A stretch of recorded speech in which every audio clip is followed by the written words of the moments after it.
বিচ্ছেদ হলো অর্জুন মালাইকার। বলিউড তারকা মালাইকা অরোরা ও অর্জুন কাপুরের সম্পর্ক দীর্ঘ 6 বছরের। খবরটি যখন প্রকাশ্যে আসে সেই থেকে তোলপাড় শুরু হয় বলিউড অন্দরমহলে।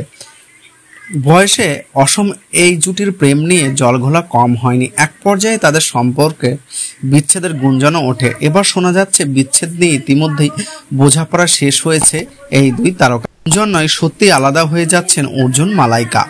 ভারতীয় গণমাধ্যমে খবর, অর্জুন মালাইকা এক ঘনিষ্ঠ সূত্রে তাদের বিচ্ছেদের খবর প্রকাশ্যে এনেছে। কাগজে কলমে নাকি তাদের সই ছাপ্পরও সম্পূর্ণ।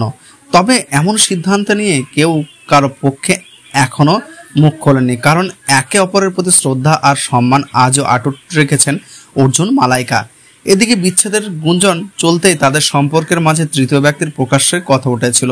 এমন ধারণার প্রেক্ষিতে অর্জুন মালাইকার এই সূত্র জানিয়েছে তাদের বিচ্ছেদের ব্যাপারে কেউ নাক গলাক এটি তারা চান না, তাই বিষয়টি গোপন রেখেই তারা বিচ্ছেদ সম্পূর্ণ করেছেন। তবে বিচ্ছেদ হলেও একে অপরের শ্রদ্ধাশীল ও বন্ধুত্ব সম্পর্ক অটুট রয়েছে বলে জানিয়েছেন সূত্রটি।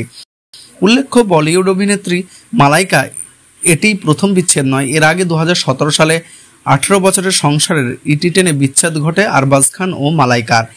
এর কয়েক বছর পর নতুন প্রেমের ছোঁয়া লাগে মালাইকার। 12 বছরের ছোট বলিউড অভিনেতা অর্জুন কাপুরের সঙ্গে শুরু করেন প্রেম। তখন গুঞ্জন ওঠে অর্জুন মালাইকার জন্যই নাকি বিচ্ছেদের পথে হাঁটছেন আরবাজ মালাইকা। গত বছরের মাঝামাঝি সময়ে অর্জুন মালাইকার বিচ্ছেদের গুঞ্জন ছড়ায়। এ সময় অর্জুনের পরিবারের একাধিক সদস্যকে সামাজিক যোগাযোগ মাধ্যমে আনফলো করে দেন মালাইকা। তাতে শুরু হয় নানা জল্পনা কল্পনা। বয়সে অসম ডিভোর্সি এক সন্তানের মা মালাইকাকে নিয়ে পুত্রবধূ করতে মোটেই রাজি নন বনি কাপুরের বিচ্ছেদের কারণ হিসেবে এমনটি ধারণা করেছেন অনেকে।